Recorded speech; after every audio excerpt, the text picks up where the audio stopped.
Assalamualaikum warahmatullahi wabarakatuh. Bismillahirrahmanirrahim. Alhamdulillahi rabbil alamin.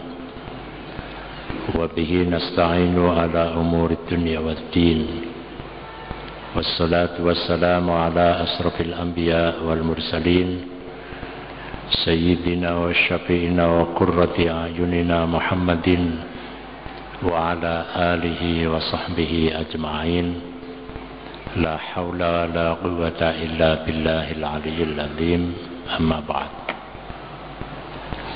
Qala Allah ta'ala fi kitabihil karim wa huwa asdaqul qailin. A'udzu billahi minasy syaithanir rajim. Bismillahirrahmanirrahim. Qad aflaha man tazakka wa dzakara isma rabbih fasalla. Shadaqallahul azim. Para jamaah yang dimuliakan oleh Allah, marilah di awal pengajian kita malam hari ini kita membaca Ummul Quran agar ilmu yang kita kaji menjadi ilmu yang manfaat, rezeki yang telah kita terima menjadi rezeki yang barokah, anak cucu kita menjadi solih dan solihah, dan apabila besok kita dipanggil oleh Allah, kita mendapatkan husnul khotimah. Ala hadhihi niyah wa ala kulli niyatin salihah. Al-Fatihah. Asyhadu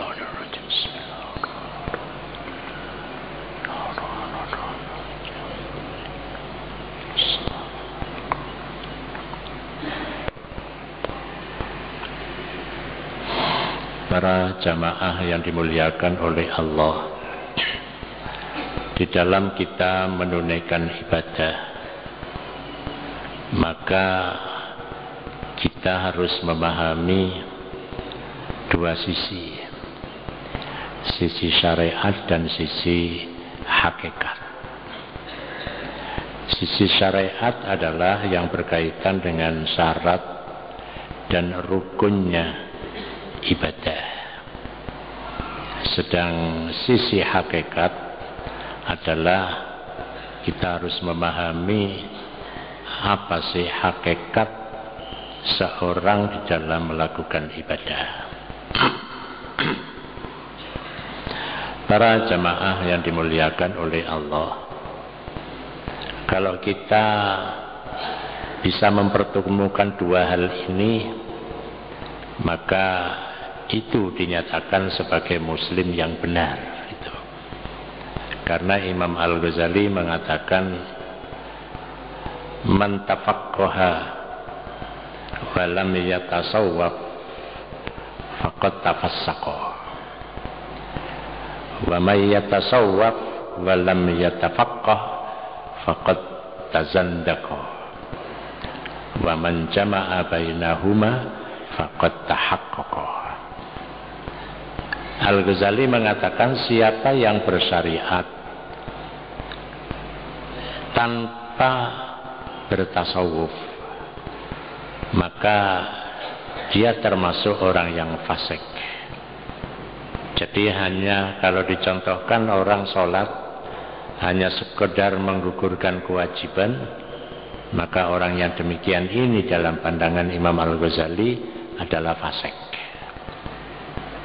Kemudian kalau dia bertasawuf, ya dia hanya menekankan pada sisi hakikat, tapi dia tidak menyertainya dengan syariat, maka orang yang begini ini faqad tazandaqa, dia termasuk orang yang zindik, keluar dari agama. Seperti seorang yang dia ditanya, mengapa Anda tidak pernah nampak sholat? Jawabnya, saya sudah sholat secara hakikat. Artinya dia hanya mementingkan sisi hubungan antara dia dengan Allah dari sisi batin tok tanpa syariat. Maka orang yang demikian ini dinyatakan sebagai zindik, telah keluar dari Islam. Al-Ghazali mengatakan selanjutnya wa man jama'a bainahuma faqad tahaqqaqa. Siapa yang bisa mengumpulkan keduanya antara syariat dan hakikat, maka dia adalah orang yang benar. Para jamaah yang dimuliakan oleh Allah, maka kalau orang berpuasa dinyatakan oleh Rasulullah, kam min shaimin laisa lahu min siyamihi illal ju' wal atas. Banyak sekali orang berpuasa yang mereka tidak bisa merasakan dengan puasanya kecuali haus dan lapar, ya. Maka demikian ini digambarkan sebagai seorang yang dia berpuasa hanya syariat, tapi dia tidak menerapkannya dari sisi hakikat. Bahkan itu ditarik kalau kita menunaikan sholat, kam min musallin laisa lahu min sholatihi illa ta'ab. Sak pirang-pirang wong sing nglakoni sholat ora oleh apa-apa teko sholate kejaba payah itu. Jadi banyak sekali orang yang menunaikan sholat, dia tidak mendapatkan apa-apa dengan sholatnya kecuali payah gitu. Artinya dia tidak bisa merasakan betapa nikmatnya orang yang menunaikan sholat itu. Nah, kalau orang menunaikan ibadah haji, kam min hajjin laisa lahu min hajjihi illa ta'ab wa nuqsanil amwal. Sak pirang-pirang banyak sekali orang yang menunaikan ibadah haji, dia tidak mendapatkan apa-apa dengan hajinya kecuali payah dan berkurangnya hartanya gitu. Jadi artinya dia beribadah hanya mementingkan syariat tanpa memperhatikan hakikat, ya. Para jamaah yang dimuliakan oleh Allah, maka dengan demikian syariatnya harus bagus, hakikatnya juga harus bagus. Contoh syariatnya yang bagus, ya. Kalau kita sholat berjamaah, maka kita ini kan mesti ikut imam. Nah, tidak boleh mendahului imam. Maka kalau kita memperhatikan, imam itu pindah dari satu gerakan ke gerakan yang lain, itu kan membaca takbir Allahu Akbar. Bahkan di masjid-masjid yang besar biasanya ada Bilal. Setelah imam mengucapkan Allahu Akbar, barulah Bilal ini mengucapkan Allahu Akbar. Artinya gerakan imam, gerakan makmum itu tidak boleh bareng dengan gerakan imam. Jadi kalau imamnya itu Allahu Akbar, barulah makmumnya Allahu Akbar. Itu. Jadi kak imamnya itu Allahu Akbar, makmumnya bareng gitu. Ono kalane disian makmumi tinimbangane imame. Karena komandonya ini salah memahami. Mestinya kan setelah selesai imamnya itu memberi komando Allahu Akbar, barulah dia bergerak Allahu Akbar. Jangan imamnya Allahu Akbar dia begini bareng tek. Nek imame rada tuwa kate alon, itu biasanya yang dulu gerak sujud itu sampai sujud duluan, itu makmumnya. Imamnya belakangan gitu. Nah, maka yang baik itu kita berjamaah ya menunggu komando imam selesai baru kita bergerak gitu ya. Nah, selama ini kan kita tidak begitu. Makanya kalau di Masjidil Haram, di Masjid Istiqlal itu mesti ada Bilal. Begitu imam Allahu Akbar, barulah Bilal itu ngomando makmum untuk bersama-sama Allahu Akbar. Rasanya nek bareng itu kok bagus gitu ya. Nah itu contoh. Maka syariatnya harus bagus gitu. Itu berjamaah. Kemudian ya banyak sekali lah hal-hal yang biasanya kita terlupakan. Wis pokoknya wis sholat bendino ya wis ketoke bener gitu. Padahal belum pasti bener gitu. Kemudian kalau kita memperhatikan lagi, kalau kita sujud, kecuali yang sakit gitu ya. Namanya orang sakit itu kan ya pengecualian. Kalau kita ini contohnya ruku itu kan kepala nggak oleh didingklukno, kudu lurus dengan punggung kita. Jadi kudu lurus, nggak oleh terus sirai didingklukno gitu. Jadi harus lurus. Ini dingklukno itu kan makruh itu.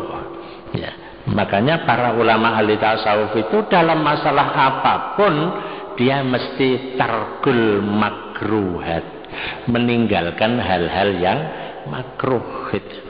Di dalam sholat sebagai contoh banyak hal-hal yang makruh yang biasanya kita ini tidak tahu bahwa itu adalah makruh. Contoh lagi, kalau kita ini sholat dari sujud rakaat pertama mau berdiri, kalau imamnya itu tidak duduk istirahat, kemudian kita duduk istirahat, itu juga makruh gitu.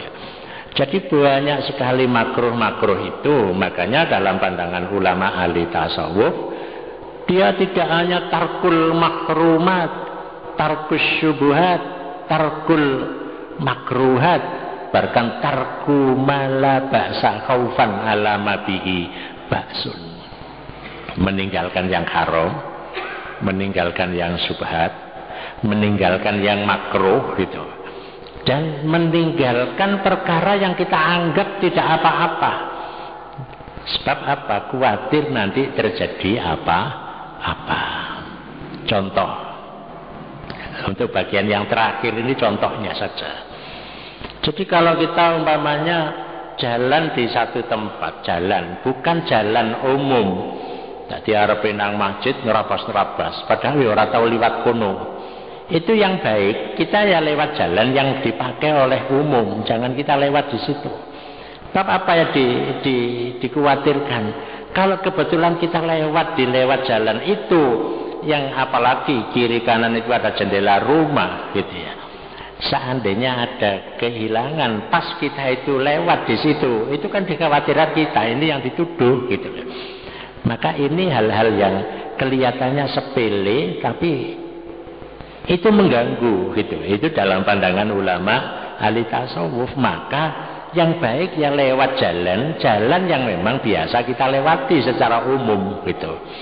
Nah, para jamaah yang dimuliakan oleh Allah, kalau kita ini sholat, maka kita hendaknya mempelajari mulai dari rukunnya, syaratnya, rukunnya, ya, dan bahkan hal-hal yang bisa menjadikan sholat kita ini katutan perkara sing makruh. Ini secara syariat. Nah, kalau secara hakikat itu kayak apa? Ketika kita sholat dengan mengucapkan Allahu Akbar, maka itu sebenarnya adalah ikrar bahwa kita menghadap kepada Allah yang maha besar. Tapi kenyataannya mengapa kok kita ini ketika berkali-kali mengucapkan Allahu Akbar, tapi kenyataannya yang akbar itu bukan Allah, tapi yang lain. Buktinya ketika sholat, kita yang diingat itu kan bukan Allah, tapi yang lain. Berarti yang akbar itu adalah Allah. Gitu. Nah, ini mestinya harus kita pahami. Makanya kalau kita sholat itu jangan hanya sekedar sholat. Apalagi kalau sholatnya itu cepat, enggak ya awakmu lek salat kok cepet ora lumrah. Lah ya apa maneh wong pancen wis hafal gitu ya. Jadi wis hafal gitu.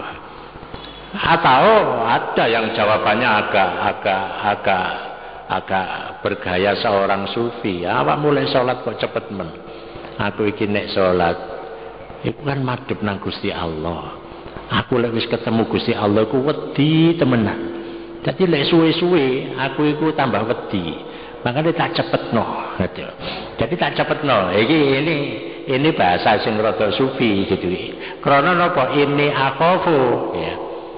Ya, jadi saya takut kepada Allah ya. Ini akhafullaha adzab yaumin alim. Jadi saya takut atas siksa Allah, makanya saya sholat itu cepet gitu. Terus pokoknya sholat itu cepet gitu.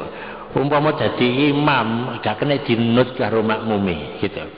Nah makanya imam itu yang bagus ya dia bisa dinut dengan makmum, gerakan-gerakannya juga harus dinut dengan oleh makmum gitu.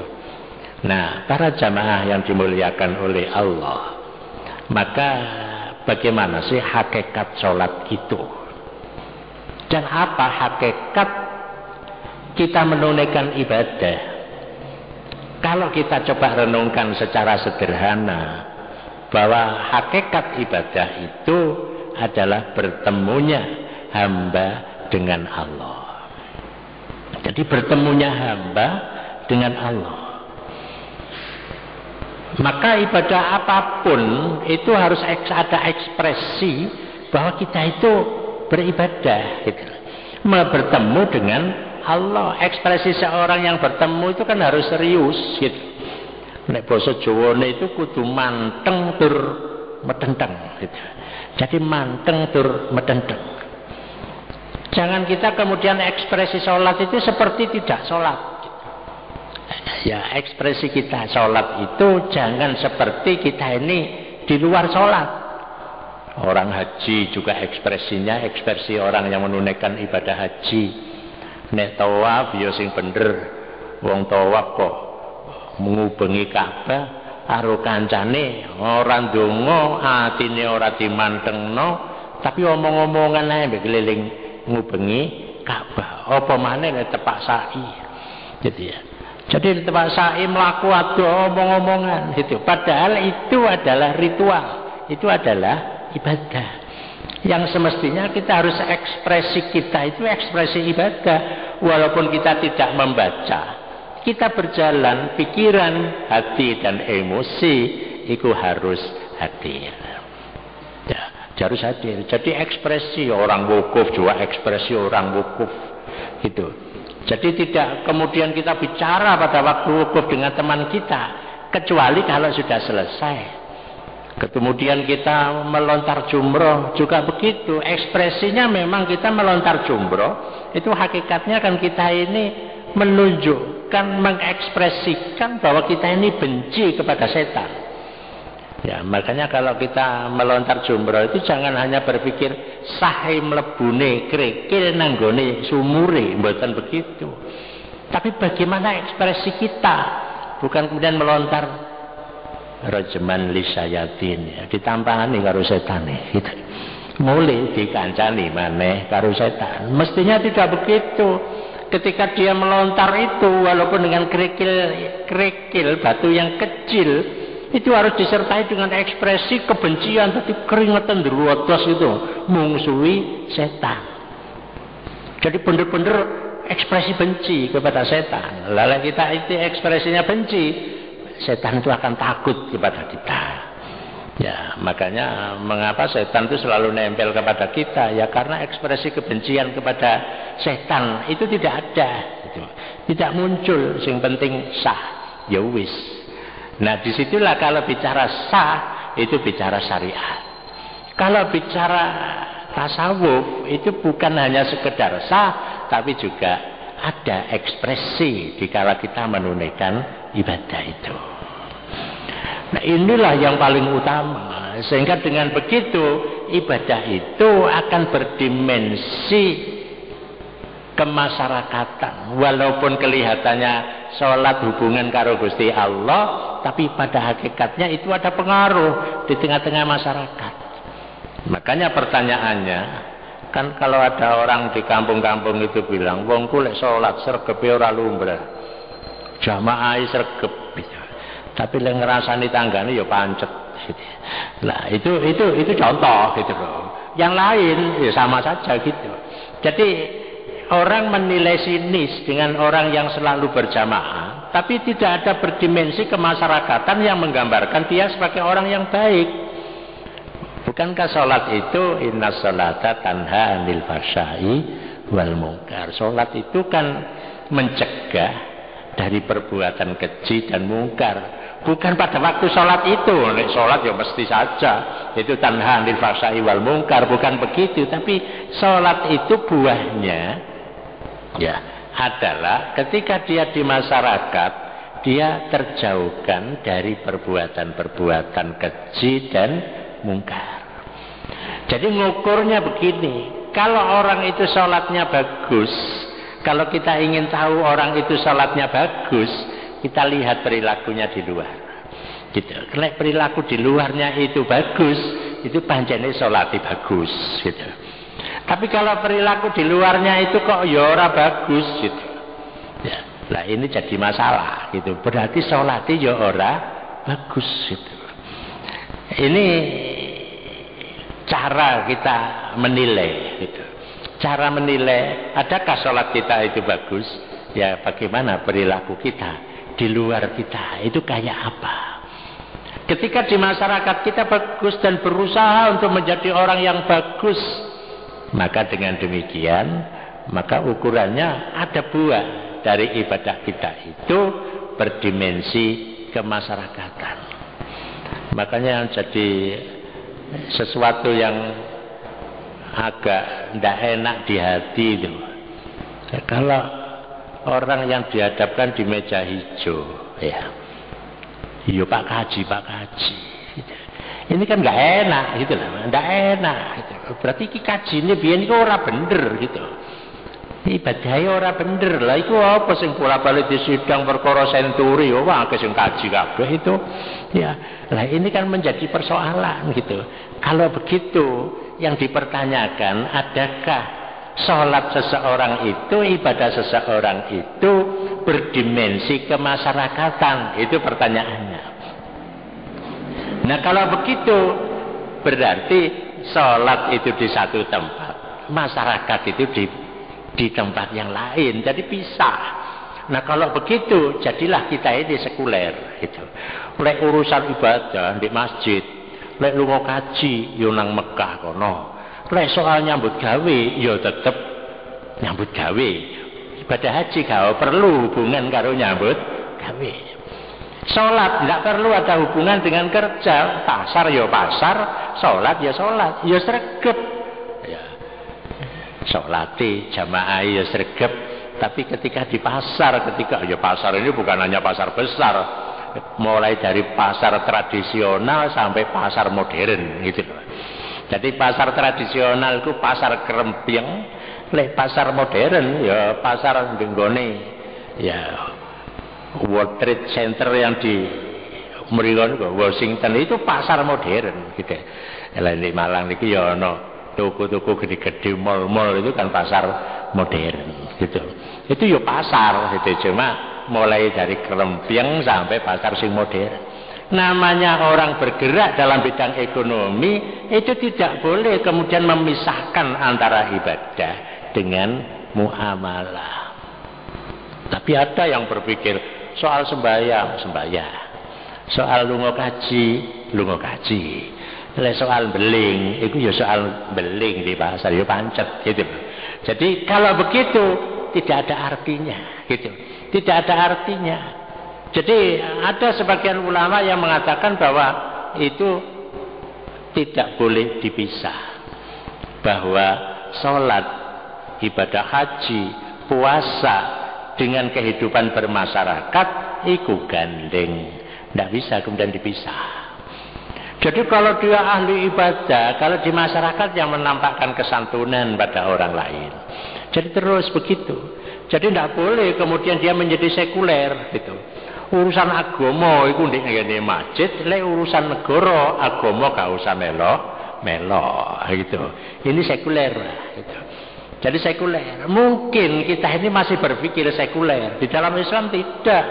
Di dalam Islam itu ya ibadah, itu berkaitan dengan masalah muamalah. Tidak boleh kemudian kita ibadah nggone di masjid, soal nyambut gawe, urusan masjid gak usah melok. Yo iki memisahkan antara agama dengan kehidupan bermasyarakat, itu sekuler. Nah, kalau begitu bahwa setiap orang dia punya beban. Setiap orang Islam punya beban. Di samping beban dia untuk melaksanakan perintah Allah dalam bentuk ibadah, tapi dia sekaligus bebannya ketika dia sholat, kan dia merasa bertemu dengan Allah. Makanya kalau Nabi ketika berdialog dengan malaikat Jibril setelah ditinggalkan, Anda tahu nggak itu tadi siapa? Itu adalah malaikat Jibril. Tentang dia bertanya tentang mal Islam, mal iman, wa mal ihsan. Nah, ibadah yang dituntut di dalam Islam adalah ibadah yang ihsan. Apa ihsan itu? Konsepnya adalah anta budallaha ka'annaka tara fa illam takun tarahu fa innahu yarok.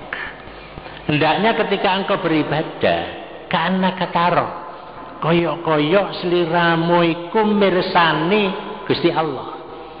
Jadi lek wis ndek ngarep kita ibadah niku Gusti Allah koyok-koyok ndek ngarep kita. Makane ulama ahli tarekat niku ngilingno dumateng para santrine, mursyid dumateng para murid, nek awakmu salat ilingo kaya-kaya gurumu iku ana ndek ngarepmu ngawasi awakmu. Nah, wong niku nek enten kecenderungan diawasi orang itu mesti bagus gitu loh, Pak. Nah, kalau ndak rumangsa diawasi enggak bakal bagus. Wong niku lek ana BPK mari ngono ana KPK, iku mesti rada wedi, Pak. Itu. Tapi lek gak ana, ya gak kira wedi wong ana ayo ora wedi. Wong ana iku lho ora wedi. Dadi ana apa niku kunjungan inspektorat mari ngono di kunjungan BPK pada memeriksa keuangan mari ngono ana temuan KPK mudhun gitu. Wong niku lek menungso tok iku malih dadi wedi. Malih berusaha dadi apik moh. Aku mau ngene, engko ana BPK utawa KPK gitu. Nah, salat juga begitu gitu. Jadi salat itu orang itu akan menjadi baik kalau ada yang ngawasi. Wong numpak mobil iku malih dadi bener lek numpaki. Soale napa? Enten sing ngawasi. Lek umpama gak ono sing ngawasi, gak kira numpak sepeda niku bener gitu.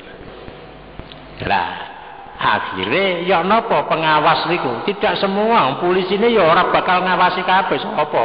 Wong polisi niku kira-kira jumlahnya ndak ada 1% dari jumlah penduduk. Sing kate ngawasi ku ya apa gitu. Wong siji ngawasi wong 100 kan kangelan. Akhirnya wong iku padha wedi dudu perkara menungso tapi karena rambu-rambu gitu. Dadi luwih wedi nang lampu abang tinimbangane wedi karo nang Gusti Allah. Ngoten. Dadi lek ambek lampu abang mesti mandek, jajal lek ambek lampu abang mari ngono mlaku terus. Dhek luwih wedi. Dudu perkara karo polisi, tapi perkarane karo lampu abang bahayane gitu. Tabrakan iki engko ya apa gitu. Jadi dia lebih hati-hati. Jadi lek belok kiri, gitu. Jalan terus, baru dia akan mau jalan terus bila ada tanda belok kiri, jalan terus. Kalau ndak ada, ya dia tidak akan belok kiri, jalan terus. Luwe wedi karo tulisan, tinimbangane wedi karo polisi. Apa maneh wedi karo Gusti Allah, kan tambah angel niku. luwih wedi karo tanda-tanda timbangane wedi karo Gusti Allah. Nah, makanya ulama ahli tarekat itu nek awakmu kepingin sholat bagus, pada saat kamu mau sholat rumangsa diawasi karo gurumu. Jadi diawasi karo gurumu. Nah, biasanya nek diawasi malah dadi bagus ngoten. Ya contone lek ana calon mantu sembahyang bareng karo calon maratuwa, oh mesti bagus sih gitu. Soalnya iki jejer calon maratuwa. Iki engko cene dibiji karo calon maratuwa. Waduh, calon mantuku pancen hebat gitu. Lah supaya dilem kok dadine hebat, ya salate diapi-apikno ngoten. Diapi-apikno. Apa gak oleh ngono iku? Oleh. Tapi ya gak oleh terus-terusan kaya ngono gitu. Jadi gak oleh terus-terusan kaya ngono, padha karo anak kita niki ibadah. Nek kita niki kan ibadah niate krana Gusti Allah, titik. Nek krana Gusti Allah niku kan krana zate Gusti Allah. Mboten krana swarga, mboten krana neraka. Walaupun ya ana janjine Gusti Allah, nek awakmu nglakoni apik bakale oleh swarga. Nek nglakoni elek bakale oleh neraka. Tapi nek wis salat temenan, usolli fardal maghribi lillahi taala, swarga karo neraka iku wis ditinggal. Mek siji madhep nang Gusti Allah. Nah, menungso niki mboten saged nek mara-mara bayangan ndek ngarepe niku kaya ana Gusti Allah. Niku angel. Ngoten. Wangel bolak-balik niki kacau mawon. Nggih ndek ati niki kacau. Makanya enten setunggaling riwayat. Enten seorang ulama niku sampai umur 35 tahun, dia iki gelisah. Gak iso khusyuk gitu. Ya kula sampean kan mboten nate gelisah perkara ora iso khusyuk. Nggih. Dadi wis khusyuk ambek ora khusyuk wis padha ae, pokoke wis mari sembahyang gitu. Lah niki mboten, dhek iki gelisah. Aku iki salat mulai sakmono nganti semene, kok ya ora iso khusyuk. Iki apa? Ngoten. Akhire dhek merenung ditakokno nang ibuke. Lah ibuke niki ambek putrane niki ditakoni ya wis jenenge putra wis umur 35 tahun. Takone iku persoalan 35 tahun dulu. Lah yo file niki kira-kira wis ilang ngoten. Nggih. Bu, jenengan niki nate napa mboten nglampahi perkara sing mboten pantes ketika panjenengan mengandung kula. Padahal iki 35 tahun. Jadi yo angen-angen ibuke iki 35 tahun. Apa waktu aku hamil iki, arek iki, ya apa yang pernah saya lakukan yang tidak pantas? Itu perkara sing haram. Ngoten. Itu perkara sing haram, itu perkara sing syubhat, itu perkara sing makruh, tapi mek perkara sing ora pantes. Ngoten. Ada yang angen-angen. Akhire iya, biyen ku aku tahu nyidam. Nyidam iku mek kepingin niliki jladrene roti. Lah di tangga iku ana wong gawe roti mepe jladren tak jopo tek didilat ngeten tok wis marem ngoten. Wis marem. Terus ditakono, jenengan napa wis nggo njaluk halale ten tiyang niku? Durung, kula suwun jenengan njaluk halale. Padahal 35 tahun. Mek perkarane ndolit iki mboten kathah. Gitu lho, ndolit mboten kathah. Iku ganggu wong salat khusyuk gitu. Nah, kula sampean mboten nate mikir ngoten, wis khusyuk karepe ora khusyuk karepe ngoten. Wis pokoke salat wis gugur kewajibane ngoten tok. Lah niki mboten. Begitu dhek iki goleki lah wong iki wis 35 tahun kok dijaluk digoleki halale. Nah, begitu ketemu dijaluk halale akhirnya dihalalno. Begitu ketemu karo putrane sampun nyuwun halale Bu jenengan sampun begitu salat iso khusyuk. Nah nek kula sampeyan iki kan gak iso khusyuk dudu perkara ngoten niku. Pancene panganane ora jelas kabeh ngoten lho.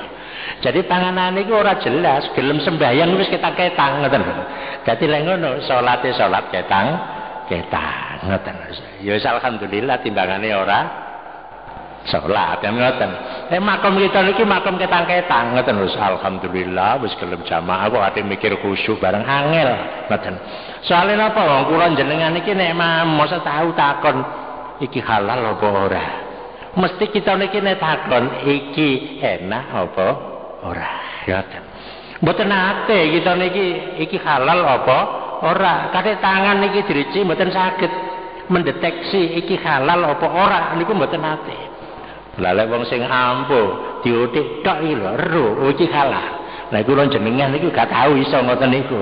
Pancene makome wis ora padha. Makome memang makom kula jenengan iki makom ketang ngoten. Ya wis alhamdulillah wis gelem salat ya gelem poso ya duwe-duwe lunga kaji ya muga-muga mlebu swarga ngoten tok mbon. Tidak lebih dari itu ngoten.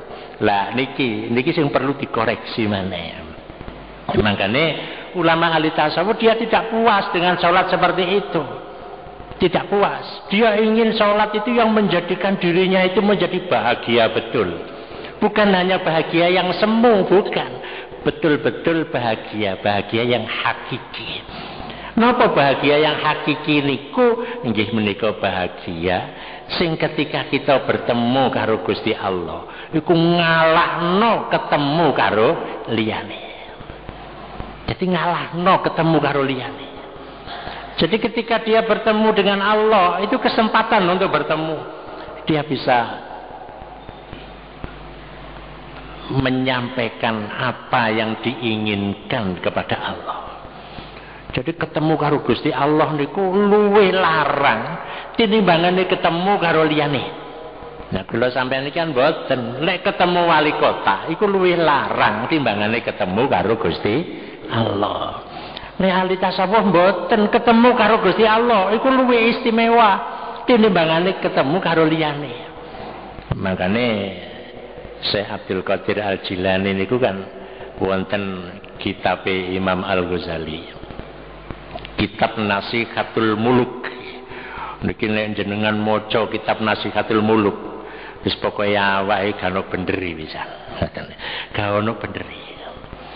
Satu ketika Syekh Abdul Qadir Al-Jilani niku ditekani utusane Khalifah Umar bin Abdul Aziz. Isine Syekh Khalifah Umar bin Abdul Aziz niki kepingin ketemu karo Syekh Abdul Qadir Al-Jilani. Jawabnya ya napa? Sampaikan pada Khalifah, sampaikan pada Khalifah saya minta tetap di singgasananya, saya tak tetap ada di rumah saya. Itu artinya dia nolak, gak gelem ketemu gitu. Nah nek kula sampeyan kate ditekani raja lah yo oleh mas iki ngoten. Oleh mas raja ditekani pejabat lho rasane kaya oleh mas. Nek ulama ahli tasawuf ndak mau, padahal Khalifah Umar bin Abdul Aziz niku lek jenengan maca riwayate wis gak teko ngoten lho. Gak teko, kelakuan kita niki gak teko. Ya napa? Contone mawon. Satu ketika Umar bin Abdul Aziz niku bengi-bengi ngeten iki koreksi surat-surat. Nah, pembantune teko. Urusan apa kamu? Keluarga apa urusan negara? Urusan keluarga Khalifah. Patenono lampune dhisik. Kamu mateni lampune. Lampu iki dibiayai karo biaya negara gitu. Nah, nek kula sampean mosok enten mikir ngoten, masih mobil plat abang itu gawe blonjo kan ngoten. Niki Khalifah mboten purun ngoten lho, gak gelem kaya ngono iku. Dadi iki ana bedane ngoten lho. Lah kula sampean kan mboten. Begitu oleh plat abang ya wis digawe nang ndi-ndi gitu. Digawe blonjo bojone ya digawe semacam-macam gitu. Lah iki Khalifah gak gelem. Padahal plat abang itu kan kanggo urusan dinas. Lah kepengin urusan non dinas ya kudu gawe mobile dhewe. Lah niki ora ana bedane. Makane di Indonesia niki kan malih pikirane wong iku tekku ya tekku, tekmu iku ya tekku, ngoten lho. Dadi gak iso milahno tekmu, tekku. Lah saniki mboten. Krana filsafate kaya ngono, tekku, tekmu ya tekku. Lah iku akhirnya ilmune ilmu tek-tekan niku wae. Gitu. Para jamaah ingkang kula hormati. Jadi begitu hati-hatine Syekh Abdul Qadir Al-Jilani niki dheweke ditemoni raja sing terkenal zuhute. Dadi di antara khalifah sing enten sawuse Sayyidina Ali niku akeh khalifah niku. Cuma sing paling apik niku Khalifah Umar bin Abdul Aziz. Umar bin Abdul Aziz wonge ahli zuhud, rakyate katut zuhud. Ngono iku lho. Syekh Abdul Qadir Al-Jilani gak gelem ditekani. Soale napa? Dhek iku duwe prinsip. Ketemu karo Gusti Allah iku luwih istimewa timbangane ketemu karo liyane Gusti Allah. Nah kula jenengan iki mboten ketemu karo wong iku luwih istimewa tinimbangane ketemu karo Gusti Allah. Lah saniki dirubah niku le pandangane ulama ahli tasawuf. Cuma kula jenengan iki kan ya durung mlebu tasawuf iku apa? Ya umpama mlebu ngono sik tingkatane ibtidak fil mubtadi gitu. Jadi kawitan. Nah iku termasuk wis bagus, ngoten. Wis gelem sembahyang. Iku ya mlebu tasawuf, gelem sembahyang tok padahal mek menggugurkan kewajiban. Cuma kudu titik-titik iku meningkat, ngoten. Meningkat. Nah, cuma kula jenengan iki ya alhamdulillah makome iku umpama sekolah gak munggah-munggah gitu. Ya wis pancet kelas niku. Umpama sekolah ya wis kelas 1 munggah titik kelas 2 meneh mudhun meneh ngoten. Dadi gak iso munggah terus ngeten mboten saged ngoten. Jadi wis untung sih ana kelas ngoten timbangane gak ana kelas 11 gitu. Timbangane gak ana kelas 11. Lah niki para jamaah ingkang kula hormati mempertemukan syariat dengan hakikat. Kalau begitu cari Imam Al-Ghazali wa man jama'a bainahuma faqad tahaqqaqa. Sapa wong sing iso ngumpulno iku loro karone itulah yang benar. Makanya cari Imam Al-Ghazali iki kudu dilatih. Nek salat supaya bisa manteng madhep nang Gusti Allah, dilatih, dipaksa awake niki. Ngoten. Dadi dipaksa. Jadi ana pikiran sing rono dibalekno maneh. Ana ati sing mlehar dibalekno maneh terus gitu. Karena apa? Pancene asyaitonu yajri majrad dami.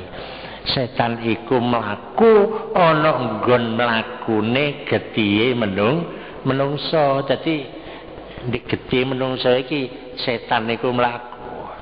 Lek mboten ditutup, ngaten sinten sing nutup? Nggih kula jenengan piyambak. Ditutup. Begitu kita Allahu Akbar, kemudian kita kok pikiran iki eling kono dibalekno maneh. Kok mara ngono dibalekno maneh. Jadi terus begitu.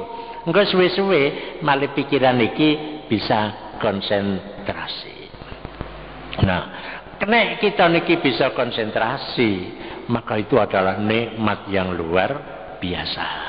Diibaratno wong kadung cinta karo wong liya. Nek kene niki membara cintae. Dia akan bisa merasakan nikmatnya cinta kalau sudah bisa ketemu. Makanya kula kok mboten melihat dari sisi negatif. Jadi nek kula jenengan sedaya niki sadurunge azan pun kita niki wis siap-siap budal. Iku berarti nek kene iki wis ana.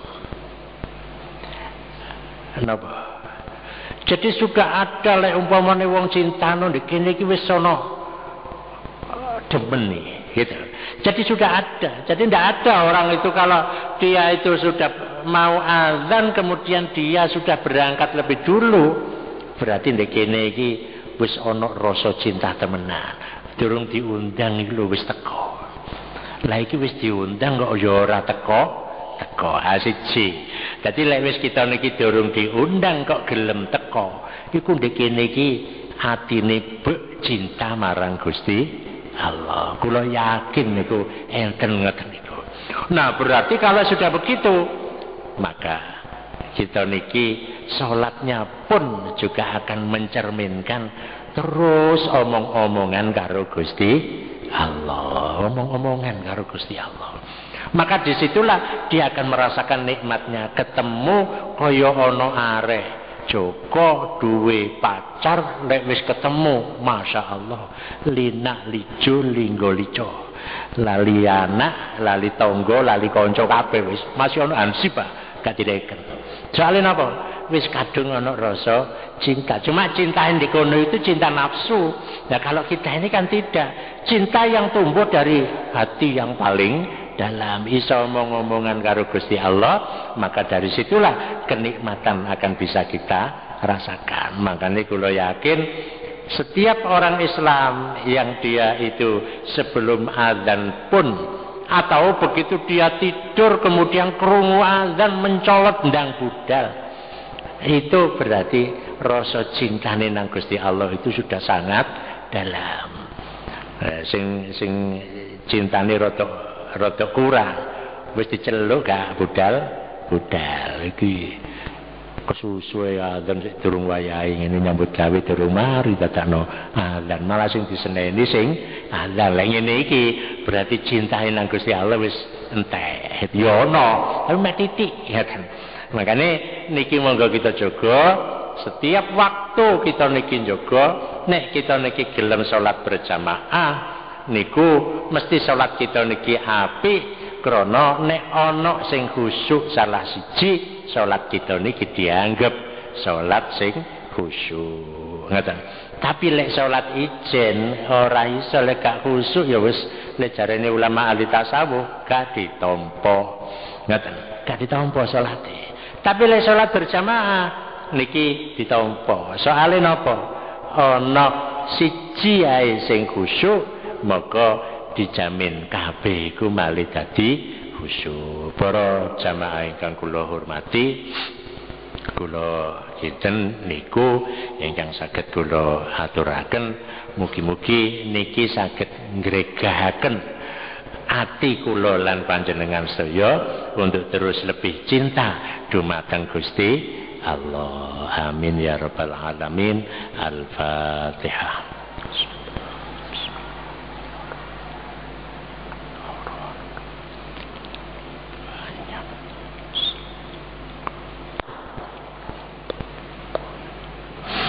Bismillahirrahmanirrahim.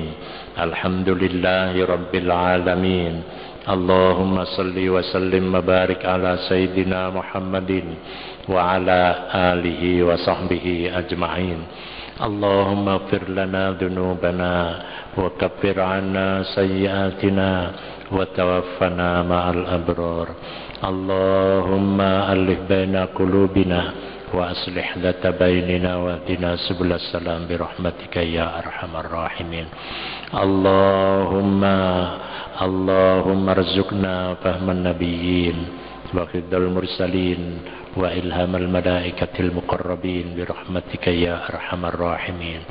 Allahumma arzuqna fahman nabiyyin wa khidal mursalin wa ilhamal malaikatil muqarrabin bi rahmatika ya arhamar rahimin. Allahumma arzuqna hubbaka wa hubba man yuhibbuka wa hubba ma yuqarribuna ila hubbika waj'al hubbaka ahabba ilaina minal ma'il barid. Allahumma arzuqna hubbaka wa hubba man yuhibbuka wa hubba ma yuqarribuna ila hubbika waj'al hubbaka ahabba ilaina minal ma'il barid.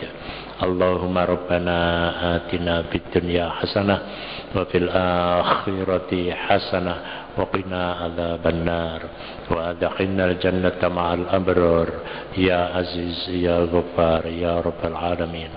Subhana rabbika rabbil izzati amma yasifun wa salamun alal mursalin walhamdulillahi rabbil alamin. Wassalamu alaikum warahmatullahi wabarakatuh.